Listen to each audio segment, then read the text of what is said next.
Alhamdulillahi Rabbil Alamin. Nahmaduhu wa nasta'inuhu wa nastaghfiruhu. Wa na'udhu billahi min sururi anfusina wa min sayyiati a'malina. May yahdihillahu fala mudhillalah wa may yudlilhu fala hadiyalah. Asyhadu an la ilaha illallah wahdahu la syarikalah. Wa asyhadu anna Muhammadan abduhu wa rasuluhu la nabiyya wa la rasulahu ba'dah. Allahumma salli wa sallim wa barik ala habibina wa qudwatina wa rasulina Muhammadin sallallahu alaihi wasallam wa ala alihi wa ashabihi wa man tabi'ahum bi ihsan ila yaumil qiyamah. Usini wa iyyakum bi taqwallah faqad fazal mu'minunal muttaqun kama qala Allah ta'ala fi kitabihil karim ba'da a'udzu billahi minasyaitonir rajim. Ya ayyuhalladzina amanu taqullaha haqqa tuqatih wa la tamutunna illa wa antum muslimun. Ya ayyuhalladzina amanu taqullaha wa qulu qawlan sadida yuslih lakum a'malakum wa yaghfir lakum dzunubakum wa may yuti'illaha wa rasulahu faqad faza fawzan 'azima. Wa kama qala Rasulullah sallallahu alaihi wasallam ittaqillaha haitsu ma kunta wa atbi'il sayyi'atal hasanata tamhuha wa khaliqin nasa bi khuluqin hasanin. Baik, ikhwani fillah rasyadakumullah rahimani wa rahimakumullah. Itu motor siapa? Hah?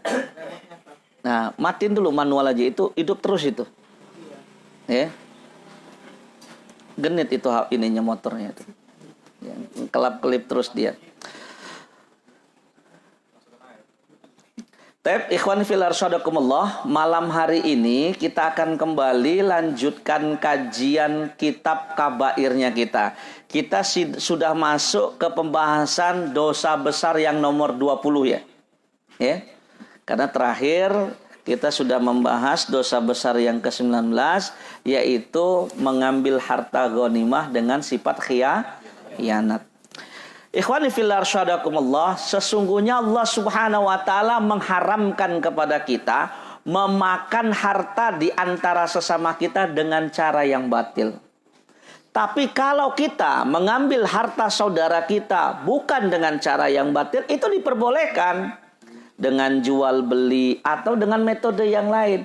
Yang jelas tidak boleh dengan cara yang batil. Sama sekali tidak boleh dengan cara yang batil. Kita baca matan sebagai tolak awalnya dulu. Firman Allah Subhanahu wa taala surat Al-Baqarah ayat 188. Di surat Al-Baqarah ayat 188 Allah Subhanahu wa taala berfirman, A'udzu billahi minasyaitonir rajim. Wala ta'kulu amwalakum bainakum bil batil. Janganlah kalian memakan harta di antara kalian dengan cara yang batil. Wa tudlu biha ilal hukam. Kemudian kalian bawa perkara kalian tersebut kepada hukam, kepada para hakim. Nah, ini lebih tepatnya kalau kita merujuk ya kepada orang-orang yang mencoba mengambil hak milik orang lain dengan mengklaim hak milik orang lain dengan kepintaran yang dia punya. Saya kasih contoh misalkan kayak kasus tanah ini ya. Dengan ada orang kerja di pertanahan ini ya. Antum loh ya kan yang suka ngukur-ngukur ya. Terkadang kita mendapatkan di Republik ini ada satu tanah dengan 2-3 sertifikat yang asli. Ada dan itu sesuatu yang amat sangat mungkin sekali dengan sistem pemerintahan yang sekarang. Banyak. Ini aduannya sampai ada salah satu jemaah saya minta tolong Pak Ustadz, saya punya tanah join sama jemaah Pak Ustadz juga. Namanya Fulanah binti Fulanah, ya saya paham semua. Insya Allah Pak Ustadz, kalau ini kita nggak tahu ini, kita beli tanah tiba-tiba digugat ternyata sama-sama ada sertifikat. Insya Allah kalau laku nanti insya Allah 300 jutanya buat Al-Faruq. Masya Allah kata saya gitu ya. Saya bilang amin ya Rabbal Alamin. Kalau nanti buat bikin sekretariat sendiri biar Al-Faruq bisa buat gedung sendiri, beli tanah sendiri ya. Dan saya mintanya memang kalau bisa di daerah sekitar sini. Nyari markas dakwah di tempat yang elit itu sulit. Pak Ustadz, saya ada tanah wakaf. Ya, di mana? Sono Pak Ustadz, Kota Bumi lah. Kita dakwahnya di sini, suruh pindah sekretariatnya ke sana seperti itu ya kan. Nah, Ada Pak Ustadz, tanah miring pinggir jurang. Lan tanalul birra hatta tunfiqu mimma tuhibbun, seperti itu. Saya masih sampai sekarang masih nantang orang-orang agnia, ya orang-orang muhsinin, ayo siapa yang mau berwakaf, saya bilang gedung sekretariat untuk MT Al Faruq ya. Nggak tanggung-tanggung, pasang MT Al Faruq, pasang kuda-kudanya maunya di daerah Pahoman. Sekitar sini. Tadinya saya ngarah 2 ruko yang ada di depan Siren tuh, yang disewakan nggak laku lagi tuh. Oh, tuh berapa miliar? Oh, kalau bagi orang-orang beriman, oh ini untuk taklim ya, untuk ini ya buat jariah ya, saya beli misalkan seperti itu. Nah, bisa saja seperti itu. Saya kembalikan tadi kasusnya, dan ini kasus kedua. Itu kasus kedua. Ya, sebelumnya ada yang ngadu kepada saya, punya tanah, ada sertifikatnya, digugat dengan orang yang punya tanah tersebut dengan sertifikat pula. Tanahnya nilainya 4 miliar. Ya. Saya bingung, Pak kok bisa begitu? Iya, makanya lain kali Pak Ustadz kalau pengen beli tanah datang dulu ke BPN. Nanya, ini sengketa nggak? Ada satu objek tanah, 2 sertifikat, sama-sama asli. Nah, berarti kan memang ada permainan oknum yang ada di dalamnya. Itu sesuatu yang niscaya, sesuatu yang mungkin sekali. Atau bisa jadi seseorang dengan keahlian dia, misalkan dia pengacara, dia ahli hukum, dengan teknik kemampuan dia mengolah ilmunya dia bisa mengambil hak milik orang lain. Itulah yang dimaksudkan dengan apa? Dengan memakan harta di antara kalian dengan cara yang batil. Kemudian sudah diambil, dibawa ke hukum. Ya. Na'udzubillah, summa na'udzubillahi min dzalik. Dan yang seperti ini banyak. Ya, yang seperti ini banyak, ya. Apalagi kalau ternyata misalkan kita ini banyak yang lalai. Misal karena saking kepercayaannya beli tanah, beli rumah tanpa ada sertifikat, tanpa ada hitam di atas putih. Makanya saya udah berapa kali ditawarin wakaf juga saya nolak. Saya bilang, 1, lokasinya nggak cocok. Yang kedua, saya bilang, wakaf itu harus pakai akte wakaf. Jangan sampai kasusnya bapaknya ngewakafin, tapi nggak pakai akte, mulut doang, nggak cerita ke anak-anaknya. Pas yang mewakafkan meninggal, ternyata, ya, nggak hidup ini. Ternyata apa? Ternyata digugat sama anak-anaknya. Kami mau ngambil Pak tanah ini. Loh kan udah diwakafin. Siapa yang wakafin? Lah bapak kamu semasa hidup. Emang ada buktinya Pak? Lah nggak ada. Oh kalau nggak ada saya nggak bisa Pak. Karena ini haknya kami. Ya betul juga. Iya kan? Nah, makanya saya kalau ada orang pengen ngewakafin harus hitam di atas putih sekalian. Ya, dan saya selalu mengatakan kalau ada orang konsultasi kalau pengen nerima tanah wakaf, saya katakan harus disertai dengan bukti-bukti, ya, bukti-bukti yang jelas seperti itu. Ya, saya baca matan yang lainnya.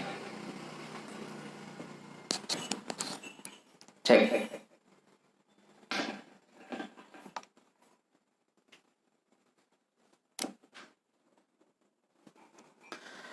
Saya baca matan yang lainnya. Di firman Allah Subhanahu wa taala surat Asy-Syura di ayat yang ke-42. A'udzubillahi minasyaitonirrajim. Innamas sabilu 'alal ladzina yadzlimuna an-nas wa yabghuna fil ardi bighairil haqq. Ulaika lahum adzabun alim. Allah Subhanahu wa taala berfirman, sesungguhnya dosa itu dipikul oleh orang-orang yang berbuat zalim. Orang-orang yang berbuat zalim kepada manusia dan melampaui batas di atas muka bumi tanpa hak yang benar. Mereka itulah yang akan mendapatkan azab yang amat sangat pedih. Nah ini bukan cuma kasus masalah tanah. Semua metode seseorang memakan harta milik saudaranya dengan cara yang batil, maka ini hukumnya haram. Karena ini adalah kezaliman. Bahkan kata Rasulullah SAW, az-zulmu dzulumatu yaumal qiyamah. Sesungguhnya kezaliman itu adalah kegelapan di hari kiamat. Orang yang banyak berbuat zalim, maka mukanya gelap di hari kiamat. Maka wajahnya akan menjadi gelap di hari kiamat kelak. Pada hari mereka dibangkitkan dari peraduannya mereka. Ya. Contohnya misal antum memakan harta milik orang lain dengan cara yang batil. Sekarang lagi musim apa? Buah-buahan mangga. Ya. Antum tulis mangga Indramayu Jawa 15.000 2 kilo. Kan lagi 15.000 2 kilo semua nih. Itu kalau antum tulis Jawa, ternyata pohonnya dari Lampung, itu sudah batil antum. Batil. Bukan kulit dibilang kulit. Duren pereman dibilang jatohan. Pak, ini durennya jatohan. Oh iya, jatuh Pak. Dijatohin. Dijatohinnya tipis ngomongnya gitu ya. Iya kan? Jatuhan Pak, durennya gak ini Pak. Iya, jatuh itu, dijatuhin. Iya kan? Ini hati-hati. Ya, inilah yang dinamakan pedagang yang melariskan dagangannya dengan sumpah palsu. Kata Rasulullah, ya, salah satun la yukallimuhumullah yaumal qiyamah wala yanzuru ilaihi wala yuzakkihim walahum adzabun alim. Ada 3 kelompok manusia yang di hari kiamat nggak bakal dilihat sama Allah, nggak bakal ditengok sama Allah, nggak bakal disucikan oleh Allah. Bahkan mereka akan mendapatkan azab yang amat sangat pedih. Yang pertama al-musbil, laki-laki yang mengulurkan kainnya melebihi mata kaki. Yang kedua al-manan. Al-manan ini adalah orang-orang yang sering nyebut-nyebut kebaikan yang pernah dia lakukan sama orang lain. Wih bro, jangan jadi kacang lupa sama kulitnya bro. Dulu kalau nggak ada saya kamu jadi apa? Wah, hapus sudah itu pahala. Ya. Yang ketiga al-munafiqu sil'ah bil halafil kadzib. Ya. Ya. Yang ketiga adalah seorang pedagang yang melariskan dagangannya dengan sumpah palsu. Ya. Insyaallah pedagang ini profesi yang pertama kali bisa menghantarkan pelakunya masuk ke dalam surga. Tapi pedagang ini juga profesi yang paling banyak memasukkan seseorang ke dalam neraka. Ya. Pak, berapa Pak ini harganya Pak? Ya, itu harganya 10.000. 5.000 aja sih Pak. Wih nggak dapat deh, modalnya juga nggak dapat. Padahal bukan modalnya nggak dapat, modalnya 4.750. Tipis amat untungnya 2,5. Tapi pedagang kadang-kadang gitu, modalnya aja belum dapat. Ini sudah palsu, udah perkataannya ini, udah zalim ini. Ya, jangan bilang belum dapat modalnya, belum dapat Pak, cukup gitu saja. Naikinlah dikit berapa, deal-dealnya di angka 7.000.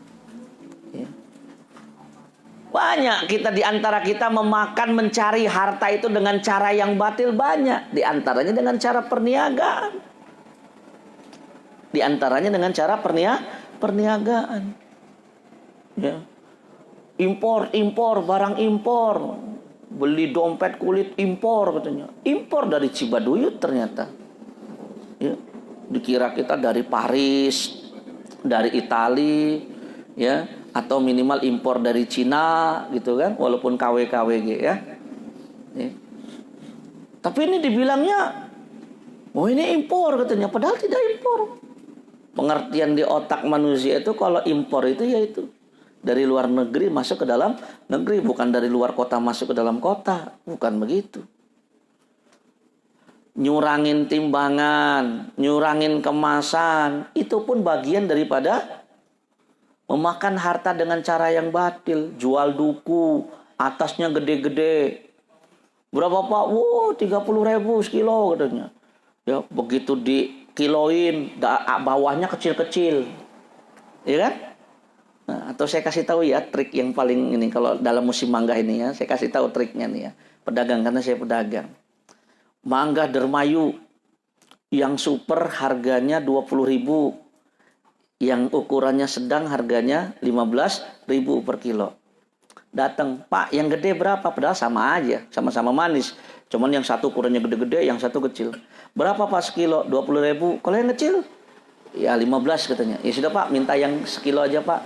Ya, minta yang sekilo 20.000 yang gede, ya dah. Timbang, ditaruh di timbangan 1, 2, 3. Begitu 3, kata dia, lebih nih, taruh yang gede 1, tambahin yang kecil 1. Oh, kurang nih katanya kan. Ditambahin yang kecil 3, berarti 2 yang gede, 1 yang kecil kan. Kurang, ditambahin lagi 1 yang kecil. Kelebihan lagi kata dia. Gimana nih caranya nih ya? Kelebihan lagi. Ya, diambil lagi yang gede. Taruh. Ya kan? Tambahin lagi yang kecil. Jadi 3 yang kecil, 1 yang gede. Begitu timbang, oh pas ya Pak. Oh ya pas. Di ini nih, dimasukin dalam plastik. Nyampe rumah kita nggak kepikir. Kita membayar mangga seharga 20.000 sekilo, tapi dapat mangga seharga 15.000 sekilo. Itu triknya pedagang. Antum susah itu ngakalinnya. Karena biasanya terhipnotis. Apalagi banyak pedagang yang memang nggak paham syariat, nggak kenal dengan syirik, pakai ilmu tepok. Saya ini pedagang loh, sampai tahu yang ada kawan buka laci kasirnya ada wapaknya, yang pakai ilmu tepok. Di Bambu Kuning tuh banyak ilmu tepok. Ngewirit pakai tepokan. Orang kalau sudah masuk pasar Bambu Kuning udah pelangak-pelongok seperti itu. Tepok sama dia. Pak, cari apa? Masuk Pak. Itu bagaikan kerbau dicucuk hidungnya. Nurut aja. Berapa yang ini? 100. Dibayar aja sama dia. Ketika jual beli, kan syaratnya kan apa? Tidak ada pemaksaan, ya dia bayar. Tapi karena ditepok, hipnotis. Kan banyak model-model orang seperti itu. Jangan mau ditepok. Saya tahu ilmu tepok ini karena pengakuan orang yang pernah belajar ilmu tepok. Belajarnya di Pringsewu katanya. Pakai wirid-wirid tertentu. Jadi antum hati-hati kalau ada ikhwan nawarin barang ditepok antum. Bro, jual bro. Kalau saya kan nggak nepok antum saya. Ini saya jualan ini, saya bilang gitu kan. Tepok antum balas tepok lagi gitu. Ya kan? Ilmu siapa yang paling kuat nantinya kan? Ya. Ilmu tepok. Ya. Banyak sih pedagang-pedagang itu bahkan kadang-kadang nggak sabar dengan kondisi perniagaan mereka, menempuh berbagai macam cara, datang tirakatan, wiritan, banyak. Ya. Bahkan bisa jadi di antara antum ada yang dulu pernah melakukannya. Ya. Makanya saya yakin mereka orang-orang yang seperti itu adalah orang-orang yang memang berani meninggalkan sholatnya mereka. Ya. Berani meninggalkan sholatnya. Sholat Jumat aja kadang-kadang mereka berani meninggalkannya ya. Na'udzubillah na'udzubillahi min dzalik seperti itu. Ya. Jadi Allah Subhanahu wa taala itu mengharamkan kita semua untuk memakan atau mencari nafkah dengan cara yang batil. Segala sesuatu yang bernilai batil maka itu diharamkan. Menjual barang yang belum kita miliki, atau kita menjual jasa tapi tidak sesuai dengan apa yang kita janjikan. Ya misalkan kita cuci motor, cuci mobil, misalkan kita jadi biro jasa tapi ternyata tidak sesuai dengan apa yang diinginkan. Itu batil itu. Ya. Antum kerja, datang absen, habis itu pulang, nanti datang sore ngabsen lagi, itu juga batil itu. Itu yang namanya memakan harta dengan cara yang batil. Ada nggak yang sini yang kalau jadi PNS datang ngabsen, habis itu pulang, nanti datang sore ngabsen lagi, pulang lagi? Ada nggak? Kalau ada, bertobatlah akhi. Saya katakan ada karena saya pernah dengar, ya, pernah dicurhatin. Ada kasih di sebuah pemerintahan, kepala seksi, di sesi pertanyaan nanya sama saya, Pak Ustadz, apa hukumnya pekerja yang tidak amanah? Karena saya mendapati salah satu anak buah saya, kalau pagi sibuk bener nyari muka saya. Kalau sudah kelihatan sama saya, sudah dia pulang. Dia punya pekerjaan yang lain. Dia ngejahit, nerima orderan. Nanti datang jam 4 sore, absen katanya. Emang dia nggak ada kerjaan Pak Ustadz? Ada ya, cuman itu kata dia nanti saya kerjain nanti malam katanya. Itu hak, itu korupsi juga itu. Itu korupsi waktu. Ya ayyuhalladzina amanu aufu bil uqud. Wahai orang-orang yang beriman, patuhilah oleh kalian akad-akad kalian. Akadnya apa? cap jempolnya, cap sidik jarinya jam 7.30, pulangnya jam 16.30, ya harus dipatuhi. Harus standby di situ, harus mengerjakan pekerjaan di situ. Kalau tidak, antum zalim. Ya, saya juga sering menasihati. Ya, saya bilang, kok kamu hadir pengajian jam segini? Kamu kan kerja, bolos Pak Ustadz. Loh, gimana mau berkah ilmunya? Ngaji mempergunakan jam kerja, tidak izin sama atasan. Gimana mau berkah ilmunya? Sulit dong Pak Ustadz. Ya, jadi pekerja itu. Ya sulit, makanya kan saya udah ngajarin ke antum. Enak jadi pala kucing daripada jadi ekor macan. Itu prinsip saya dari dulu. Ya, makanya saya nggak pernah mau jadi ekor macan. Gagah, saya macan. Gagah, perusahaannya besar. Gagah. Di bagian apa? Ekor. Tahu ekoran tuh? Buntut. Tahu buntut itu apa? Pegawai. Apalagi kalau nggak punya jabatan. Yang menentukan macan tuh pergi kemana? Apa? Nih. Pikirannya, otaknya, kepalanya. Maka saya lebih memilih jadi kepala kucing daripada ekor macan. Kucing gak jadi kepalanya. Seperti saya sekarang berniaga. Orang dulu ngebilangin saya 81. Buka jam 8, tutup jam 1. Suka-suka saya bilang. Usaha-usaha saya. Emang ada yang berani marahin saya? Saya bilang, kalau saya datang jam 9. Mau saya kurang kerjaan datang ke pasar buka dagangan langsung tutup lagi, itu juga haknya saya bilang. Iya kan? Saya dulu dibilangin, ini mah orang 81 katanya. Buka jam 8, tutup jam 1. Bagi mereka 81 itu dagang main-main. Ya gak apa-apa saya bilang. Emang saya dagangnya mainan, gak serius. Ya qadarullah, memang saya dagangnya dagang mainan anak-anak. Ya saya bilang namanya saya pedagang mainan, saya bilang. Ya gitu ya, saya bilang. Ya jangan serius-serius amat lah, saya bilang gitu. Saya ini pedagang mainan, akhi. Antum mau pesen mainan anak-anak, pesennya sama saya. Ya, enggak apa-apa, bukan masjid. Boleh promosi kan? Benar seperti itu. Tapi saya, ya dagangnya mainan. Ya. Ya. Semenjak punya pegawai saja, mungkin bukanya agak lebih pagi, tutupnya agak lebih sore. Waktu saya mengoperasikan sendiri 81 saya. Buka jam 8, selesai nyusun jam 9, dagang 3 jam, habis zuhur tutup. Makanya dibilang 81. Buka jam 8, tutup jam 1. Bagi pedagang sejati itu bukan dagang.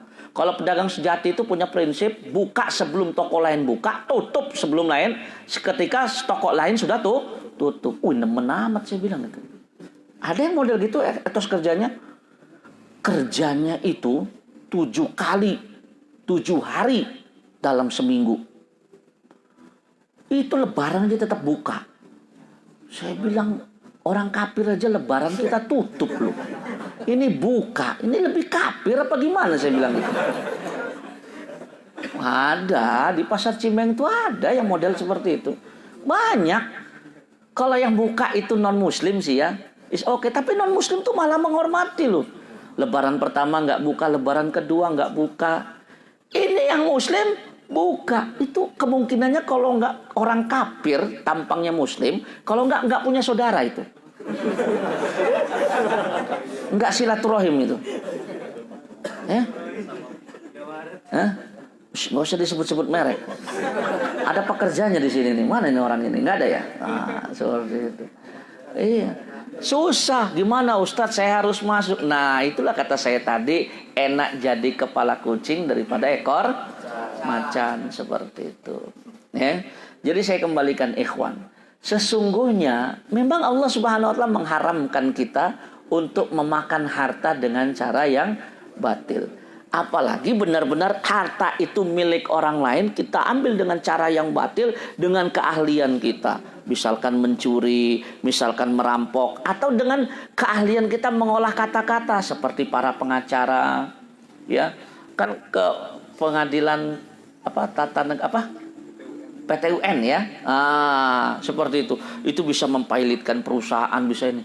Itu masya Allah. Itu rajanya kalau di Indonesia katanya si Hotman Paris Huta, ya dia pengacara bisnis itu, bukan pengacara yang terkenal seperti kasus pembunuhan, korupsi dan yang lain-lain seperti itu.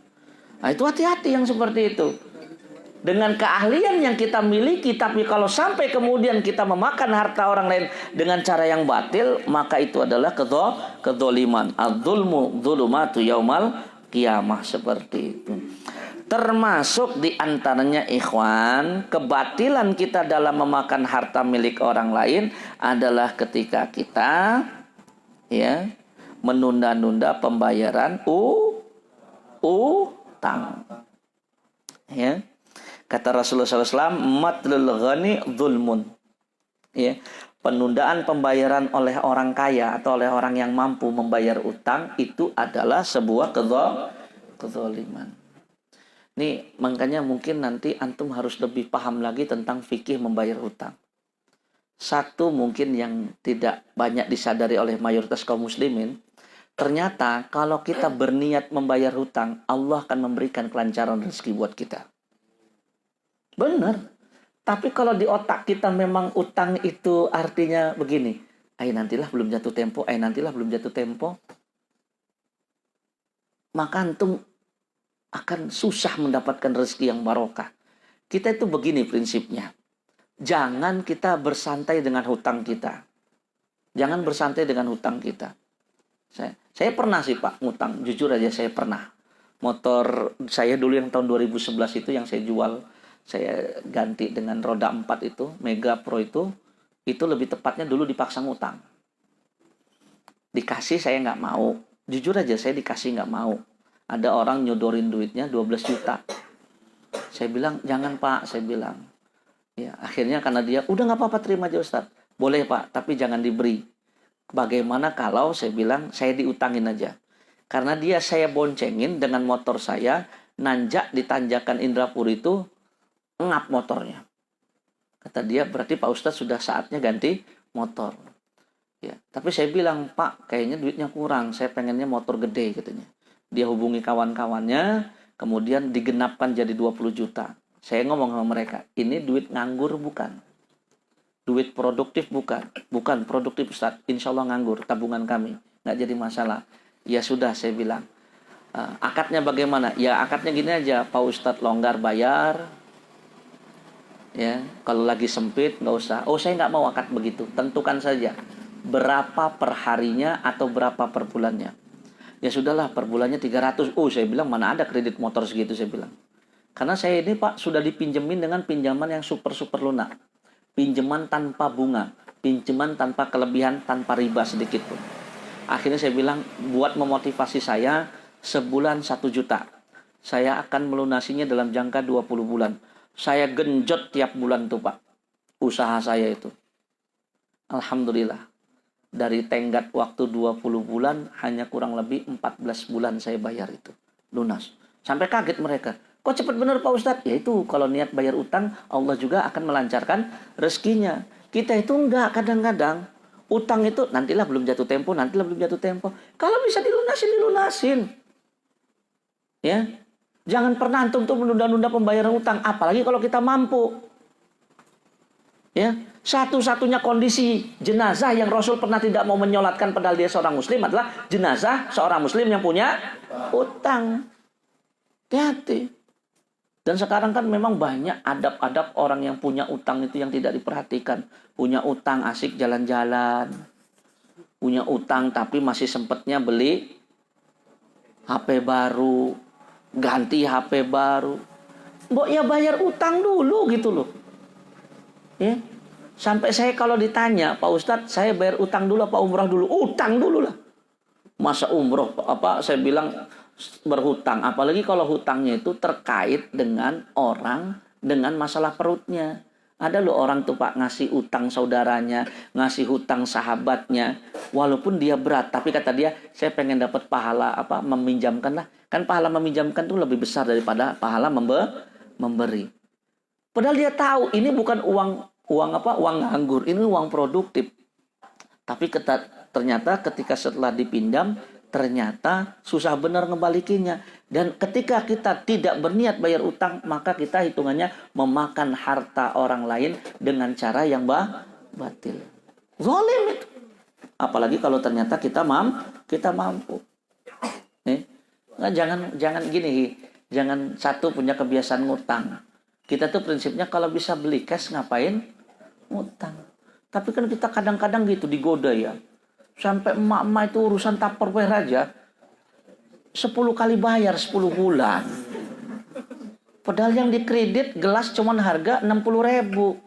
Sebulan 6.000. Pikir saya mah kenapa sih nggak bayar langsung aja, nabung dulu ya, bersabar dengan apa kondisi dulu yang ada dulu, baru setelah terkumpul uangnya baru beli. Kan seharusnya seperti itu. Ya. Dan ini adalah kesalahan kita dalam berbicara tentang masalah hutang seperti itu. Ya. Kemudian di sini disebutkan di antara kezaliman yang paling besar adalah bersumpah secara dusta agar terbebas dari kewajiban yang harus dibayarnya terkait masalah utang. Bersumpah, demi Allah saya nggak bisa bayar. Padahal bukan nggak bisa bayar, nggak niat bayar. Apalagi mempergunakan jaringan pengajian. Ketahuan nih jurusnya nih, yang ikhwan-ikhwan gombal nih. Ya. Kalau belum dapat pinjaman dibaik-baikin, sudah dapat pinjaman, kata-katanya yang keluar paling sering afwan akhi, afwan akhi. Setiap ketemu afwan akhi, setiap ketemu afwan akhi. Ketika mau apa? Ketika mau minjemnya, Masya Allah, kita kan sama-sama sahabat Al-Faruq ya. Sama-sama muridnya Ustadz Ardian saya. Bantu si anak lagi kesulitan ini. Kan Ustadz udah ngomong, man nafasa am mu'minin. Wah ini orang yang berutang ngeluarin, pengen punya utang ngeluarin dalil. Man nafasa am mu'minin kurbatan min kurabi dunya nafasallahu anhu kurbatan min kurabi yaumil qiyamah. Wih mantapnya bukan main. Tapi giliran sudah punya utang, menghindar, bahkan nyapa pun tidak. Ada nggak? Ada. Ada di sahabat Al-Faruq. Ada. Cuman jari saya nggak menunjuk. Ada. Demi Allah, ada.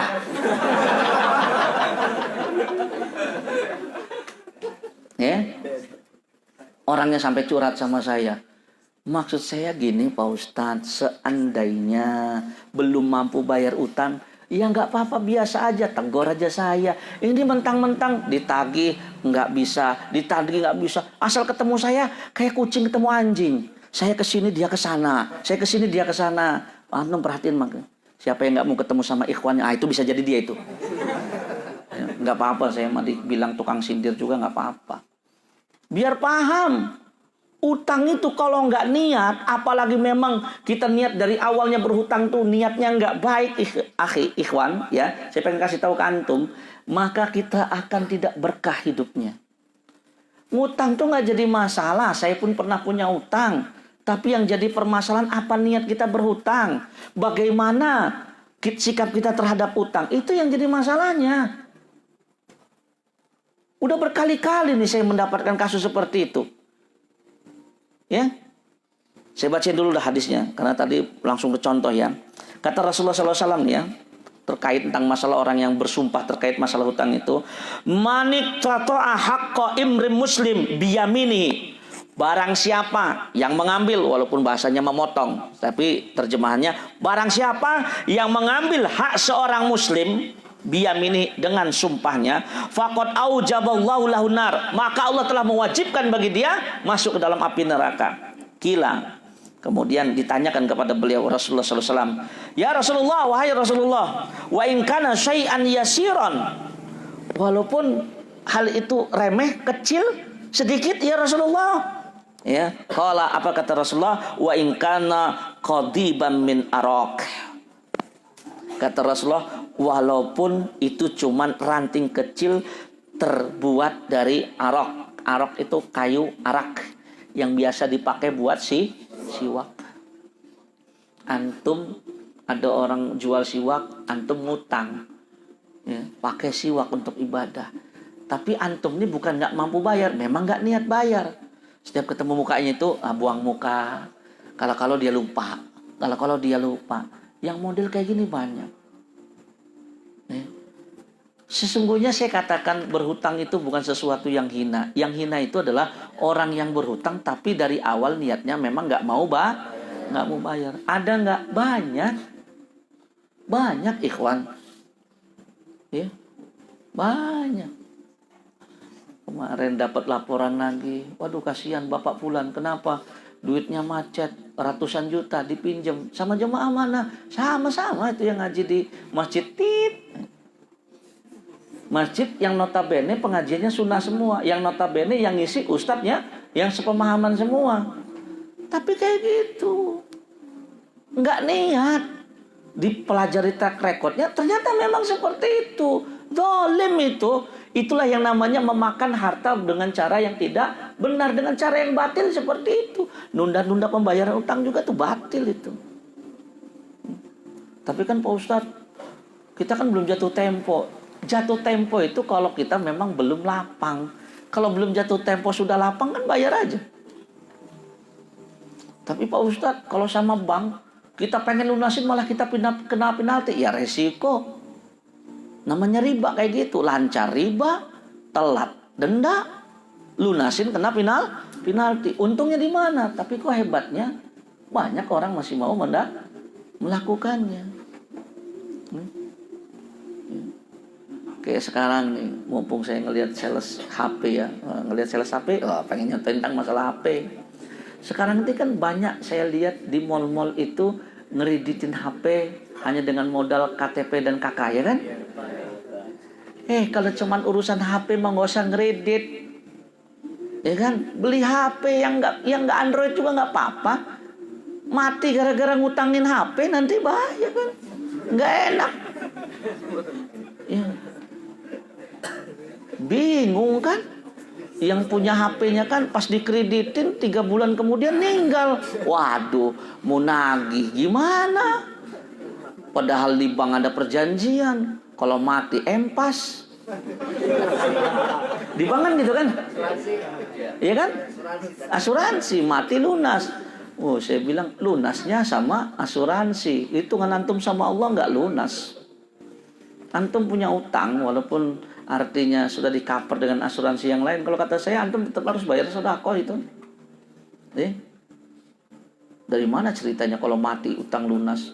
Ahli warisnya tetap harus bayar. Makanya jangan hobi berhutang.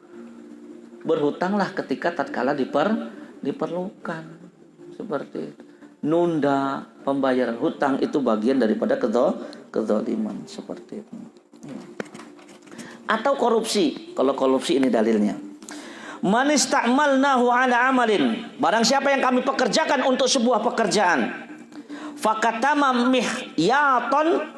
Lalu dia menyembunyikan cuman sebesar sebiji jarum, fama fauqahu, atau yang lebih rendah daripada itu atau lebih tinggi daripada itu, kana ghululan, maka itu adalah mengambil dengan cara khianat. Ghulul, ya, ya'ti bihi yaumal qiyamah, yang akan dibawanya pada hari kiamat. Ya. Kita nih misalkan bawa properti kantor aja gitu. Ya. Bawa properti kantor tidak secara benar, itu hukumnya sudah haram. Antum misalkan sholat pakai sepatu, buka sepatu, antum ngelihat sandal musola, sandal masjid, sandal wudu. Ada kan yang tren gitu kan? Ya. Begitu antum keluar masjid, antum orang terakhir, antum ngelihat jejeran sandal yang gratis itu, bagus juga ya. Antum ngambil satu. Padahal harganya sendal itu cuma 15.000. Itu sendal yang antum ambil milik masjid, milik musola, itu bakal kita bawa kalau kita ambil tanpa izin, kita akan bawa itu ke hari kiamat kelak. Dibeberkan di hadapan semua makhluk Allah.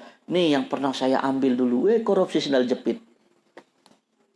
Remeh, tapi itu akan menjeramkan kita ke dalam jurang api neraka. Maka penting ya dalam kehidupan ini kita memahami kaidah-kaidah. Termasuk diantaranya kaidah tentang mengambil harta, mencari nafkah, mana yang hak, mana yang batil. Itu semua harus kita perhatikan. Ya. Walaupun cuma sebesar biji jarum aja kata Rasulullah SAW. Dan dalam hadis yang lain, ini sebenarnya banyak dipaparkan tentang masalah pengkhianatan. Ya, antum dipekerjakan di mana gitu ya, ngambil properti dan segala macam. Nah, ini tidak diperkenankan kecuali kalau sudah izinkan. Nggak jadi masalah. Kalau sudah diizinkan itu tidak jadi masalah. Ya. Jadi inilah beberapa perkara yang kita semua wajib untuk memahami. Kita semua wajib untuk mengetahui. Jangan sampai hanya gara-gara sepele kemudian kita akan dihisap oleh Allah Subhanahu wa taala. Kita dihisap dengan perkara yang sepele. Yang ketika kita hidup di dunia kita tidak menyadari bahwasanya itu bisa menyeret kita ke dalam jurang api neraka. Ya. Maka tadi ya, itu kita harus perhatikan. Jangan sampai kita makan harta milik orang lain dengan jenis apapun, pekerjaannya model seperti apa, ya kita harus teliti. Jangan sampai kita ngakal-ngakalin. Ya, jangan sampai kita ngakal-ngakalin. Ya, apalagi dengan jelas-jelas punya niat busuk. Mindahin tanda batas tanah. Ya, apalagi kalau tanahnya di gunung-gunung yang nggak jelas sertifikatnya tuh. Cuman pakai patok. Kata pemilik kebunnya, perasaan saya patok saya batasnya kebun kopi. Ini kok udah geser ke kebun cengkeh ya katanya. Setahun sejengkal, setahun cuman sejengkal. Sejengkal sejengkal. Tapi kalinya berapa? Nah, kalinya sampai puluhan meter seperti itu. Sejengkal. Dan ingat kata Rasulullah ya, barang siapa yang mengambil sejengkal tanah milik orang lain, maka itu akan dikalungkan pada dia di lehernya fi unuqihi pada hari kiamat, yang kemudian akan membawa dia terbenam ke dalam 7 lapisan bumi. Nggak enak bener. Naudzubillah, summa naudzubillahi min dzalik. Maka untuk mengatasi problematika mengambil hak milik orang lain dengan cara yang batil, kuncinya satu sebenarnya kalau kata saya. Al-qana'atu bil qalil. Qanaah dengan yang sedikit. Biasanya seorang muslim yang qanaah rezekinya senantiasa dimakmurkan oleh Allah. Syaratnya satu, senang dulu dengan yang Allah berikan. Ikhlas dulu, syukuri dulu dengan apa yang Allah berikan sekarang. Karena kalau rumusnya kita sudah mensyukuri nikmat yang Allah berikan kepada kita saat ini, maka Allah akan memberikan nikmat tersebut tambahan. La in syakartum la azidannakum wa la in kafartum inna adzabi lasyadid. Kayak kasus HP tadi. Kalau memang belum kumpul duit, jangan sampai karena untuk HP antum kredit. Ngaji nggak salah-salah sunnah, tapi nafsu nggak bisa dibendung. Pengen aja keluaran terbaru HP, pengen ganti. Padahal kita tahu HP itu 3 bulan aja udah ketinggalan zaman. Betul nggak? Sudah qanaatu biqalil saja. Kumpulin duit, jangan sampai kredit. Zalim nanti kalau ternyata nanti kita tata caranya nggak benar, kemudian kita menunda-nunda pembayaran. Ya. Coba syukuri dulu nikmat Allah Subhanahu wa taala yang sedikit itu. Karena nanti insya Allah yang sedikit itulah yang akan membawa keberkahan. Insya Allah seperti itu. Ya. Tapi mungkin kalau untuk materi saya cukupkan dulu sampai di sini materinya. Mudah-mudahan bermanfaat, berfaedah bagi kita semua. Barakallahu fikum. Subhanaka Allahumma wa bihamdika asyhadu an la ilaha illa anta astaghfiruka wa atubu ilaik. Aqulu qouli hadza wa billahi taufiq wal hidayah. Assalamualaikum warahmatullahi wabarakatuh.